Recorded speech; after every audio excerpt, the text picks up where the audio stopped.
It's a beautiful sight outside, beautiful weather here at the Kennedy Space Center, where we welcome you for our live coverage of NASA and SpaceX's launch of Crew 5. I'm Daryl Nail, and with me is NASA astronaut Bob Behnken, who along with Doug Hurley were the first astronauts to fly Crew Dragon into space. Bob, it's great to have you here. You were part of that historic flight. And now here you are back helping us with our launch commentary for today's mission. Well, thank you, Daryl. I'm super excited to be here. A beautiful day to relive my launch experience. Looking forward to it. You certainly will remember this experience well. We've got video recorded from just less than an hour ago of Crew 5 getting suited up in that historic suit-up room. And there you see them.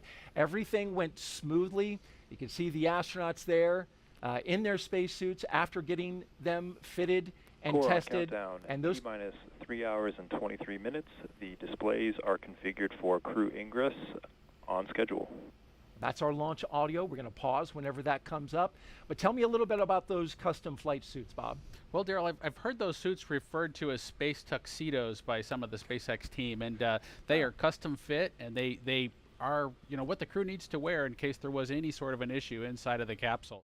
And here they come, Advanced Crew team 5. and Crew they're ready for crew arrival, and crew are walking out of the O&C room now, on schedule. Indeed they are. And there they are. The astronauts of Crew 5 taking their first steps outside as they head to the pad. From left to right, cosmonaut Anna Kikina, Josh Cassada, Commander Nicole Mann, and Koichi Wakata.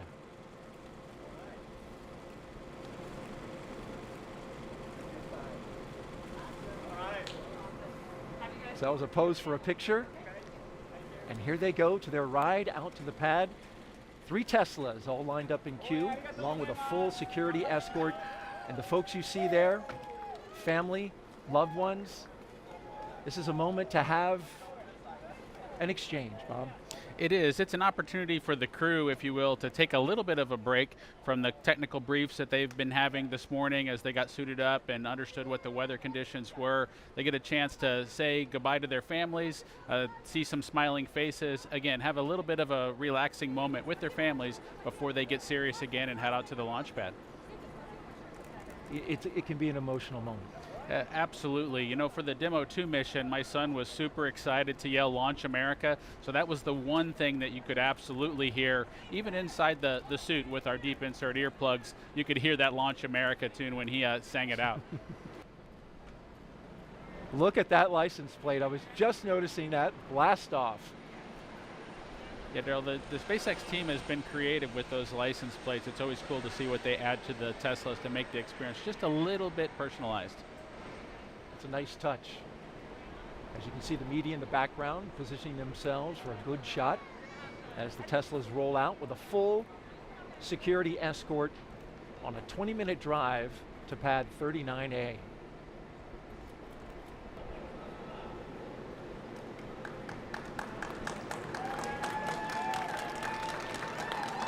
And there they go. Core on countdown, T-minus 3 hours and 15 minutes. Crew are beginning their transport from the O&C room to the pad, right on schedule. There's the call out from the SpaceX team. The crew now departing the Neil Armstrong Operations and Checkout Building. Slow rolling as they make a shot available for all of the media and photographers down there. They're beginning their 20-minute drive with a full security escort across NASA's Kennedy Space Center and out to launch pad 39A. The track they're taking goes through the industrial area and then gets out to the NASA Causeway and the Kennedy Causeway.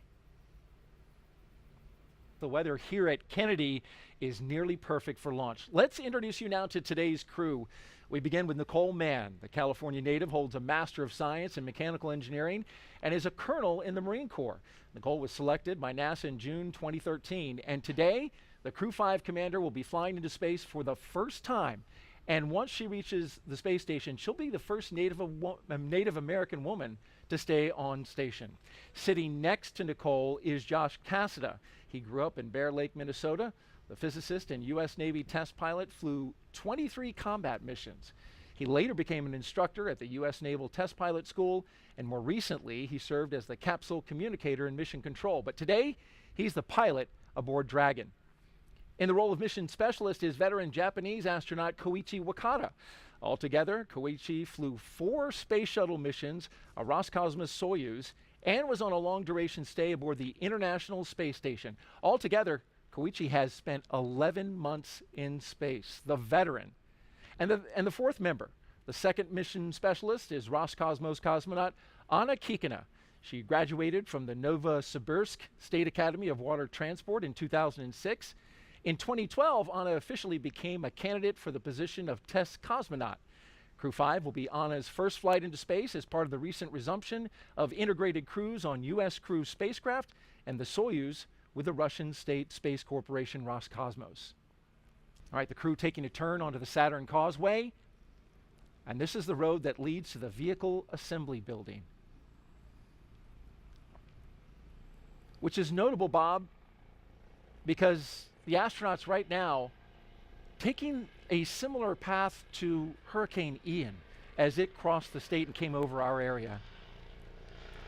That's the operations and support building behind it, but then behind that, going through here, is the Vehicle Assembly Building. And after studying the data, we learned the storm took that similar path. And as we widen out the view here, you can see, there it is, the Artemis logo, and a great shot of that Vehicle Assembly Building with the crew going by. Now, the Crew 5 launch was delayed several days due to Hurricane Ian taking aim at Florida. And after studying the data, here's the path that we found it took. Take a look at this graphic put together by meteorologists with satellite data.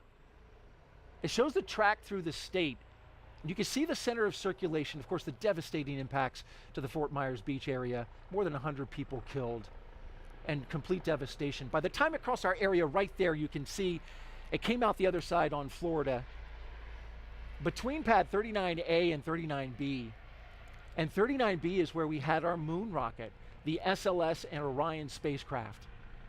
But officials here at NASA and the launch team with SLS made the decision to move the SLS indoors, and this is video from that day, 3 days prior. The mighty SLS and Orion spacecraft going into the shelter of the Vehicle Assembly Building as Hurricane Ian passed overhead. It's a 4-mile, 10-hour trek it was that day. And we got winds, Bob, over 96 knots at the top of one of the lightning towers out at pad 39B. So certainly the winds were whipping up high and down below, around 60 knots. It was a good move to put that rocket in the shelter. Yes, it's just remarkable to kind of have seen the track of the storm, have it come right through the Kennedy Space Center, and to be sitting here just a couple of days later getting ready to launch a crew into space. There you see the security vehicle pauses, comes off to the side, and the Tesla vehicles roll on, along with the MRAP in tow. And this begins the part of a really neat experience.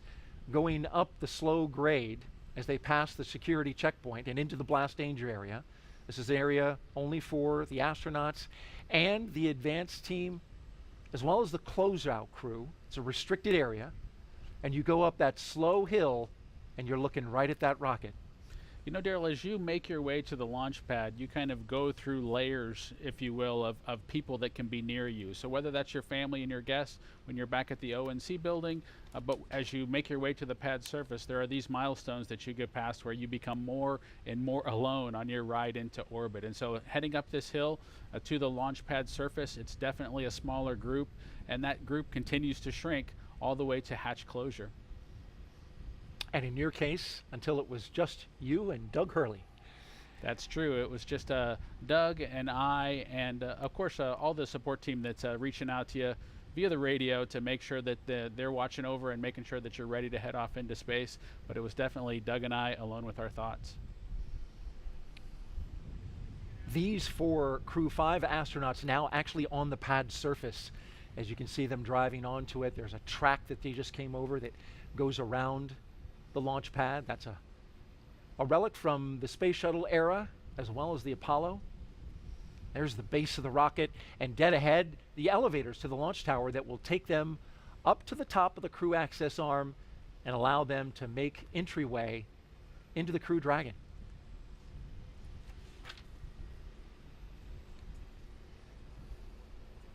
And at T-minus 2 hours and 55 minutes, we'll get that announcement that the crew has arrived, so they're a little early.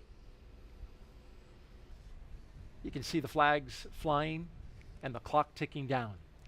If you're just joining us, you're watching live coverage of SpaceX mission known as Crew 5, as we watch the first 2 astronauts walk out onto the pad surface, getting ready to do what, and I have to admit, I have to attribute this, the rocket recline. There it is. I like the way they did it kind of in coordination as well. I think that was something that Doug and I didn't quite nail on the Demo 2 mission, but I appreciate them getting it sorted out by Crew 5. That was Commander Nicole Mann and pilot Josh Cassada that just took that look up, and I mentioned the attribution.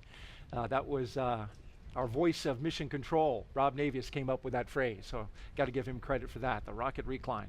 We'll get the next 2 mission specialists who will do the same move, but for now, they'll go into the elevator, the same elevator, Bob, that you rode on 2 missions aboard the Space Shuttle and Crew Dragon. That's true, Daryl. That elevator there on the 39 Alpha launch pad is just a wonderful experience to kind of be able to bring it back into the game and be able to fly kind of, if you will, slowly up to the pad surface before making a stairway walk up to the actual location where you walk out to the Dragon capsule.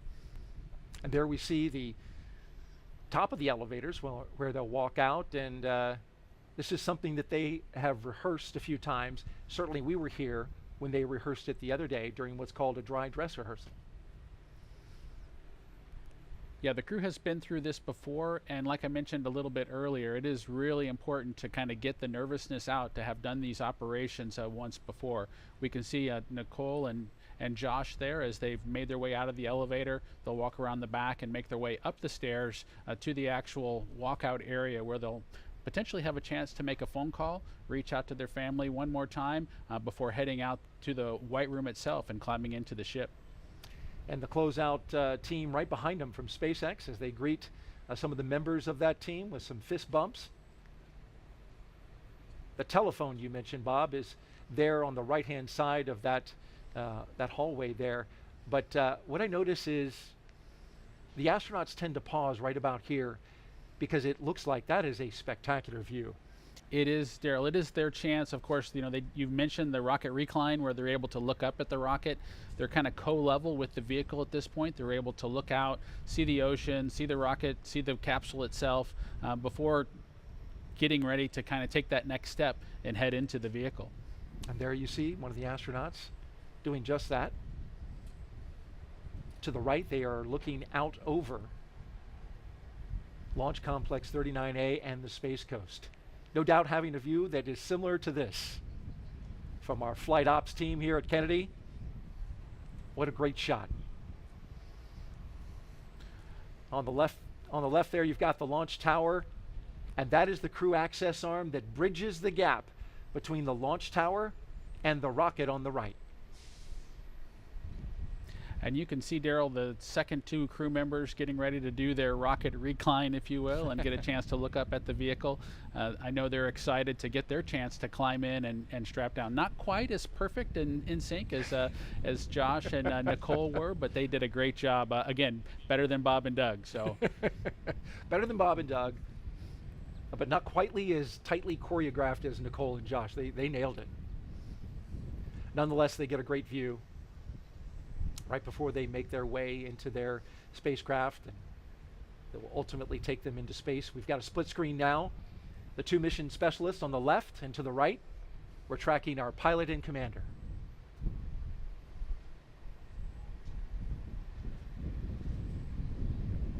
Now they stagger the astronauts in this fashion because everything is highly proceduralized, right? As they go through the lines, check off the mission milestones, and then also it's carefully choreographed because you want to have everybody being orderly as they get into the spacecraft. Absolutely, Daryl. There is a well choreographed checklist that the SpaceX team has on their tablets as they follow along with the crew accomplishing the steps in front of them. But remember, there's just a single hatchway, and they need to go in sequence, and it wouldn't be helpful for all 4 of them to be there at the same time. So we do bring them in sequence, Nicole boarding first, followed by the rest of the crew. Looking at the launch tower there, pad 39A. Bob, this is the same launch tower that launched the space shuttle. It's been, of course, renovated by SpaceX. They've made a lot of improvements in order to accommodate the Falcon 9, but it also has some throwback to the shuttle era. And there's part of the fixed service structure that's still a part of that structure today. That's true, Daryl. The 39 Alpha launch complex was modified to be able to handle the Falcon 9 rocket. And Doug and I were super excited to launch again from the exact same location. There are remnants of the shuttle program that are still kind of out there. There's a series of chevrons. You can kind of see them in the image there.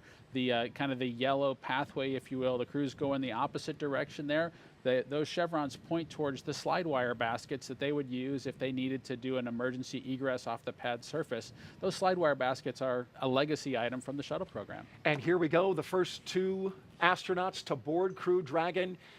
On the left, Josh Cassada, and on the right, Commander Nicole Mann. All smiles as they make their way down the crew access arm.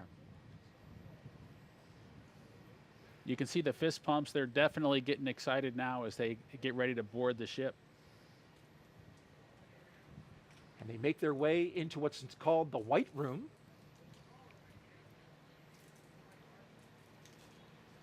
Do a photo op there. Core on countdown. And you can see 2 the hours space. and 47 minutes. Crew have arrived at the White Room just a little bit ahead of schedule. There's the announcement. And you can see one of the SpaceX techs handed Nicole Mann and Josh a Sharpie, which this is something that's actually on their to-do list for launch operations. And what they're going to do now is sign their signature onto the NASA meatball, or right there around it. That NASA meatball is encircled with signatures from all the previous NASA crews that have gone up to the International Space Station. That signature would include yours, Bob, as well as your wife, Megan MacArthur. Yes, Joe, that's a nice tradition that the SpaceX team added and allowed kind of Doug and I to get started. And it's pretty neat to get your name added to the wall there, the White Room wall that leads to the Dragon capsules that head to space station.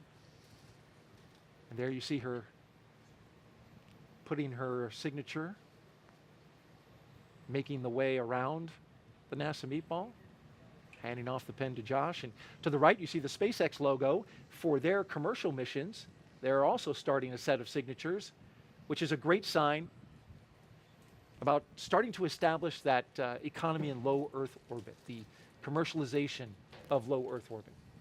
It's exciting to see the economy in low Earth orbit continue to grow, Daryl. It's also exciting to see the cadre of astronauts continue to grow and view that group as our partners of folks who've been to low Earth orbit, who've been into the black of space, and it's just exciting to see that group continue to grow. Our launch weather officer for today, Brian Sizik, from the 45th Space Wing, telling us that we've got a nice high pressure system in the area, Bob, that's keeping everything clear as the first astronaut climbs aboard. Core on countdown at T-minus 2 hours and 44 minutes. Crew have begun ingressing Dragon. And here come our second 2 astronauts, mission specialists Koichi Wakata and Anna Kikina.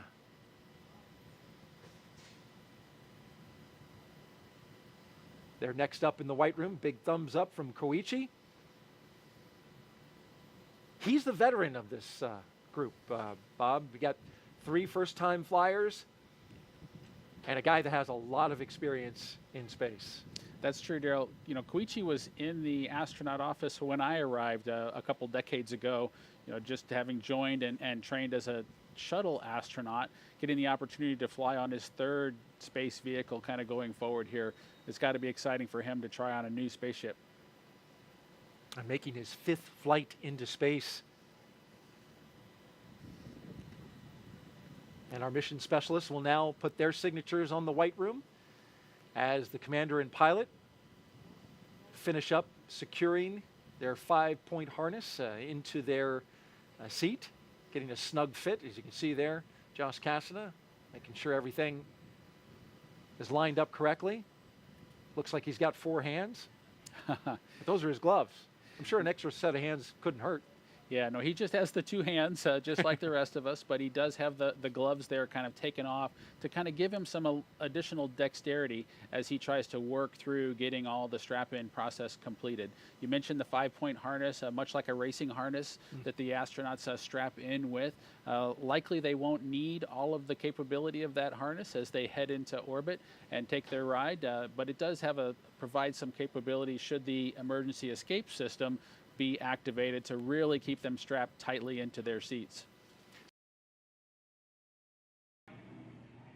So very exciting watching them getting settled in. We've got this awesome view of the Falcon 9 with Dragon on top, crew on board already. We have been watching the crew since this morning make their way to the launch pad, climb up the fixed service structure, walk across that beautiful crew arm that you see there on your screen, and now they are getting settled into each one of their seats, and there is the Crew 5 crew there on your right-hand screen. And the crew will remain in these spacesuits through the ascent portion of today's flight. They'll be able to get out of their suits and get a little more comfortable shortly after liftoff, but for the portion that is the most dynamic portion of the flight, they will remain in those spacesuits. And the primary function of those spacesuits is to protect the crew in an event of a cabin depressurization. And if that would occur, the suit could inflate to provide a habitable environment long enough for the crew to return home. Not only is today an exciting day because it's launch day, but it's also a pretty exciting year, as this year marks Dragon's 10th year in operational flight. It took a lot of love and dedication to get here today, and we are still learning and innovating from each launch. From the beginning, Dragon was designed to eventually fly people. The Dragon hanging from the ceiling next to us was initially flown to certify SpaceX for cargo missions to the space station over 10 years ago, which flew in 2010. Yet a window was added to hint at our plans for flying crew in the near future. Now, of course, the Dragon behind us and the Dragon supporting today's mission, taking Crew 5 to the space station, are very different, a testament to how far we've come. It's been a little over 2 years since we flew Demo 2, which was on May 30th of 2020. And since then, SpaceX has been regularly flying crew missions for NASA to and from the International Space Station at an average cadence of 1 flight every 6 months since Crew 1. Dragon, ready for comm checks. Copy, Dragon. Stand by for umbilical comm check. And we did just hear those words that comm checks will be starting here shortly. Now on your screen, you're seeing some waves, some thumbs up, some goodbyes to the team on the ground. Once they close CDR, this hatch. PLT, MS1, MS2, comm check. CDR has you loud and clear. PLT has you loud and clear. MS1 has you loud and clear. MS2 has you loud and clear. Core, loud and clear. Umbilical comm check is complete. Stand by for ground station comm check. We did discuss Dragon, SpaceX. Confirm crew displays are configured for launch. Wilco, we would like to give a huge thanks to the NASA and SpaceX team, the thousands of people for their development, preparation, and training in getting Endurance and Crew 5 to the launch pad today, and your continued support in helping to make this a successful mission. We look forward to joining the rest of our Expedition 68 crew members aboard the International Space Station. And a special thanks on behalf of all the crew to our family and friends. It is your love and support that help make dreams come true. Now let's do this. Crew 5 displays are configured for launch. Copy, and Nicole, Josh, Koichi, and Anna, on behalf of the entire team at SpaceX, good luck, Godspeed, and enjoy the ride. And those words from Nicole Mann, the first female commander of a Dragon, as she thanked the many folks that have helped get them to this point. Dragon is in configure for terminal count. Launch teams continue to report no issues, and everything remains green and for an on-time launch. Retract has started.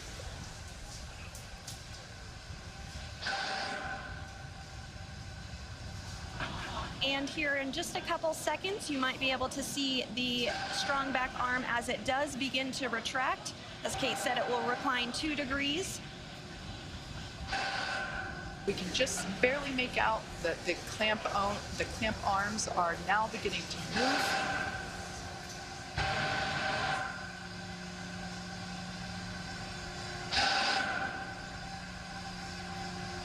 All right, now that those clamp arms are removed, as Sandra said, this will retract by 2 degrees, and then at liftoff, the strong back will retract another to 45 degrees, allowing Falcon 9 to clear. Strong back is part of the transporter erector, and the transporter erector is what provides the liquids and the gases and the electrical connections to the vehicle. It's also what we use to integrate the vehicle in its horizontal position, and we can see that 2-degree retraction just now complete. And the next call out that we should hear in about 20 seconds is that the first stage LOX load is complete.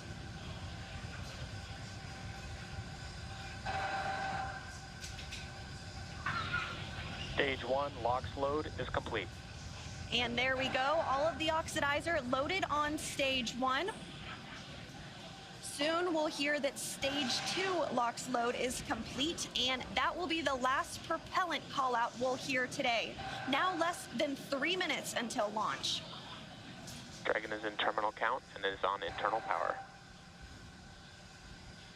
All right, there we heard the good news that Dragon is now on internal power. Again, the white clouds that you see there at the base of the Dragon trunk, totally normal. That's just the vapor from the liquid oxygen. Again, second stage now wrapping up its LOX load. Excuse me, first stage wrapping up its LOX load just a few minutes ago, and now moving toward wrap up of second stage LOX load, which will complete at T-minus 2 minutes. Coming up on 2 minutes until liftoff, standing by for word that stage 2 LOX load has been completed.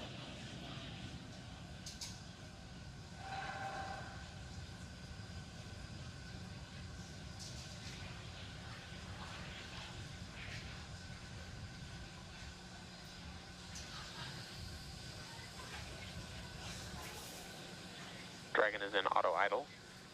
Stage 2 LOX load is complete. There we heard the call out. Falcon 9 is now completely fueled. All of its propellants, so Gas closeouts are starting. Expect loud venting. all of its propellants, and we can see that leftover liquid oxygen now being vented or released, now flowing further away from the vehicle. So nearly 1 million pounds of liquid oxygen in RP1 now on board Falcon 9. It is fully loaded and ready for launch. And coming up at T-minus 1 minute, we'll hear that Dragon is in countdown. Its flight computer will switch to countdown mode, and we'll hear that the flight termination system on Falcon 9 is armed. STS is armed. Falcon 9 is in startup and is now controlling. And there you heard it. Dragon is in countdown. Dragon's flight computer in countdown. The flight termination system now armed. We should get the final go for launch from SpaceX launch director Mark Dragon, Zoltis. SpaceX. Godspeed. Go for launch. SpaceX Dragon, go for launch. SpaceX T-minus reports 30 go. seconds. Crew reports go. 30 seconds until liftoff.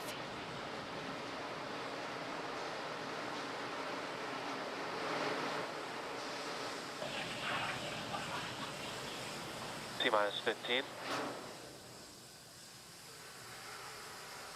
10, 9, 8, 7, 6, 5, 4, 3, 2, 1. Ignition. Engines full power. And liftoff.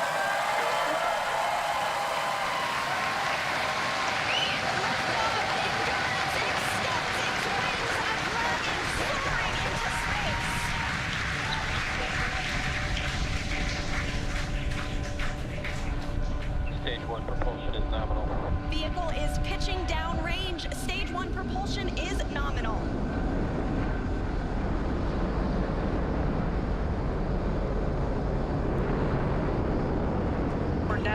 T plus 35 seconds into the 5th rotational crew mission on board Dragon and Falcon 9. Coming up in just a few seconds, we'll hear the call out for stage 1 throttle down. Stage 1 throttle down.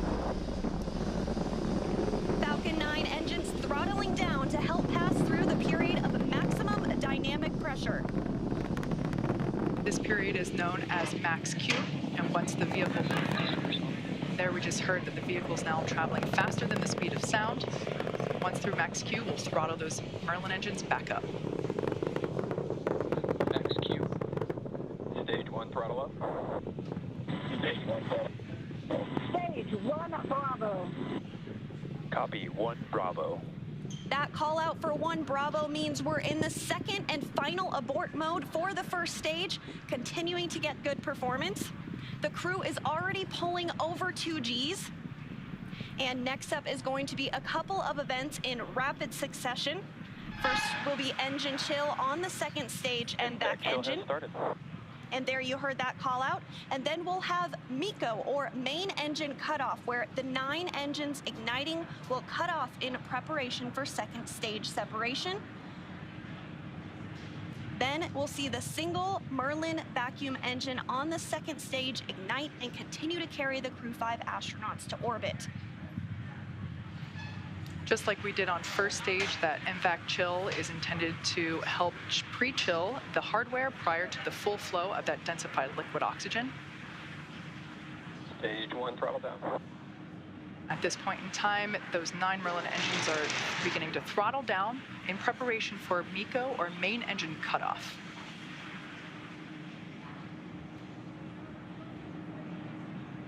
Standing by for MECO.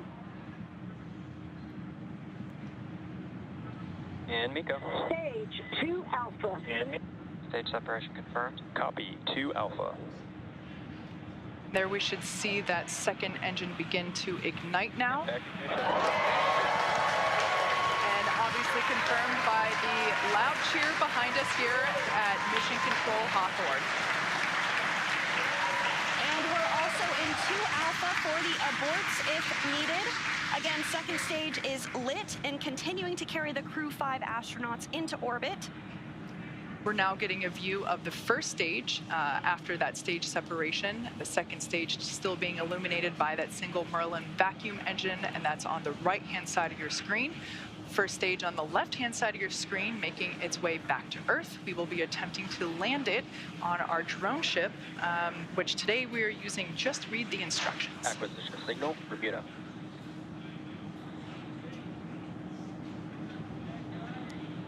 And we did hear that acquisition of the ground station in Bermuda. The first stage is continuing to make its way back to Earth, and the second stage is going to continue. Trajectory nominal.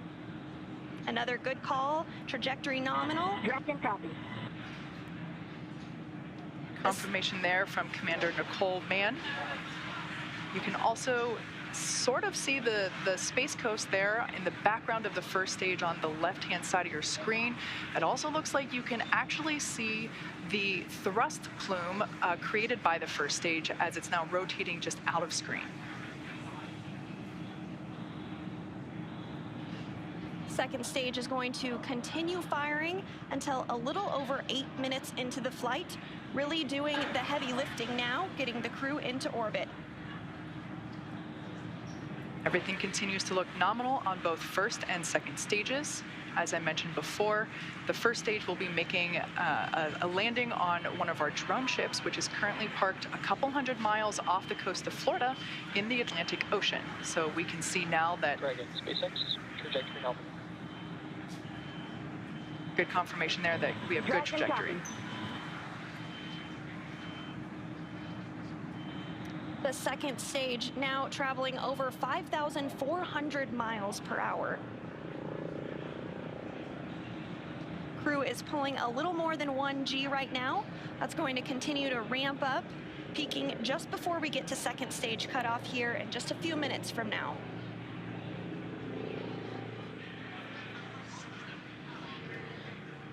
first stage, we'll be performing 2 separate burns, a re-entry burn, where we reignite 3 of the Merlin the Merlin M1D engines on the first stage. We ignite the center engine into radial engines to help slow it down as it re-enters the Earth's atmosphere. And then the second final burn, and that will be the landing burn on our drone ship. And the single MVAC engine that you see. Trajectory nominal. The single MVAC engine that you see on the right of your screen is continuing to fire. We did hear another call out that trajectory is nominal. Crew heading in the direction that they are supposed to be. This single engine can produce over 220,000 pounds of thrust in the vacuum of space. Now over 200 kilometers in altitude. We will start to hit events now in a rapid succession as the first stage continues to make its way back to Earth and the second stage continues its burn. Just a couple minutes left in that burn. For those of you just joining us, just over 6.5 minutes ago, our 4 Crew 5 astronauts launched from Kennedy Space Center in Florida, and they are now making their way into orbit on the second stage inside Crew Dragon. Trajectory nominal. Which we're hearing that the trajectory on that is nominal. Dragon copy. They are safe inside Dragon Endurance, whereas the first stage on the left-hand side of your screen is making its way back to Earth. We are coming up to the re-entry burn, which, as I said before, we ignite 3 of the 9 Merlin engines to help slow the booster down as it re-enters the dense part of the Earth's atmosphere. As the entry burn completes, we'll be in the final... Stage 1, entry burn startup. So there we heard the Stage 2, call out. STS is safe. You can there see it on your screen that that entry burn has been initiated.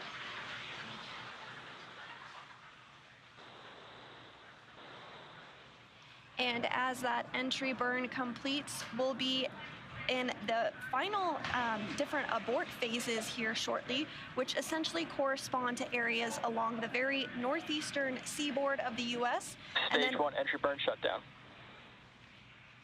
Great news, that entry burn was shut down, and then those last all the way across the Atlantic off the coast of Scotland for those abort zones.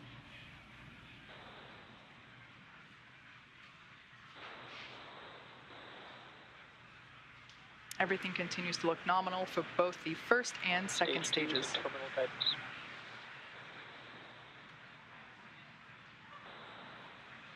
And the crew with the second stage still attached is now traveling over 13,000 miles per hour. We're about 10 seconds away from SECO 1. Copy, Shannon. Shannon, Stage 1, transonic. That call out for Shannon, Ireland, indicative of our final abort zone. After this, we'll see second stage shut off, and we'll be listening for confirmation of a good orbit, which tells us the crew and Dragon are exactly where they need to be. And there we had confirmation that the Stage MVAC 1 landing burn. has shut down simultaneously. The entry... Dragon SpaceX, nominal orbit insertion. And you heard that call for a good insertion. We will coast for a few minutes. There we can see the drone ship coming into view as Falcon 9 attempts. Stage 1 landing leg deploy. You can see those landing legs have now deployed.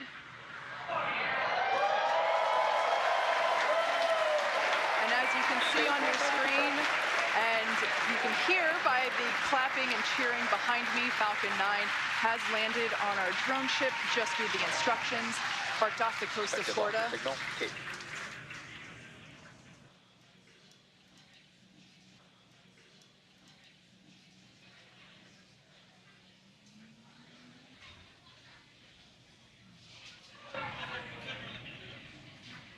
And there is separation. Dragon separation confirmed. And Dragon, decision launch director. Dragon copy, then.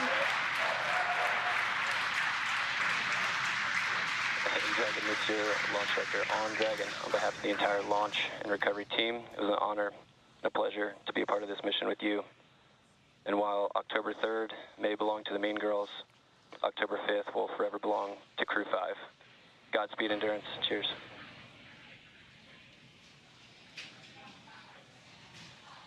Awesome. Thank you so much to the Falcon team. Woo! That was a smooth ride uphill. You got 3 rookies that are pretty happy to be floating in space right now, and one veteran astronaut who's pretty happy to be back as well. Let's see what you got to say, Koichi.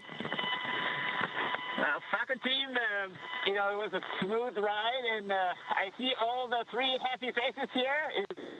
Back in 0G, and I appreciate all the help to give us a smooth ride and training. And thank you so much. JAXA の支援隊の皆さん、非常にスムーズな打ち上げでした。打ち上げご支援していただいた皆さん、応援に駆けつけてくださった皆さん、ありがとうございました。この調子でチームワークを持って頑張ります。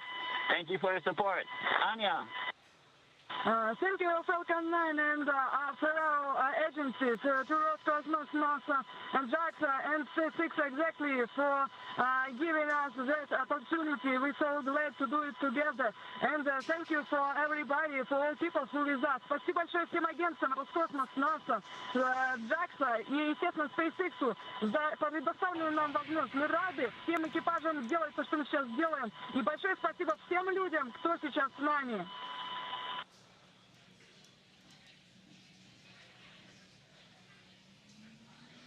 Some really nice words there from the Crew 5 crew, as well as... And Dragon Falcon 9C, thanks for the words. Had a great ride. Have a good mission. We'll see you later.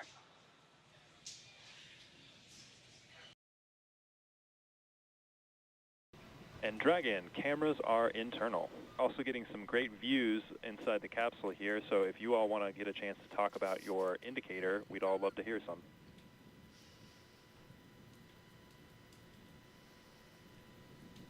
Absolutely, Mike.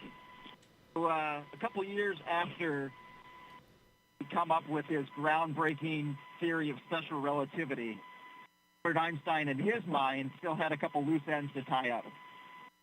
While he was sitting in the patent office, because he wasn't famous yet, definitely should have been, he had what his happiest thought of his entire life. That thought was, person in free fall doesn't feel their own weight. That thought, along with some others that he built upon, led to general relativity and our understanding of gravitation and curvature of space-time. We're experiencing Einstein's happiest thought continuously, like the International Space Station has been doing for over 20 years. On Crew 5, call this little guy our free fall indicator. We're here to tell you there's plenty of gravity up here. In fact, that's what's keeping us in orbit right now and preventing this trip on a Crew Dragon from being a one-way trip. A little bit like life. We live in the same world, we live in the same universe. Sometimes we experience it in a very different way from our neighbors. We can all keep that in mind. Hopefully we can all continue to do absolutely amazing things, do it together.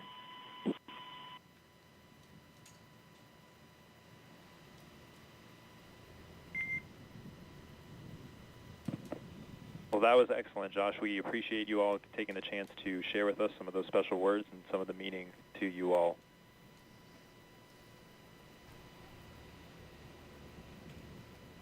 I tell you, my crewmates are just happy that we didn't break out a dry erase board and get into more detail. We'll chat lensing later.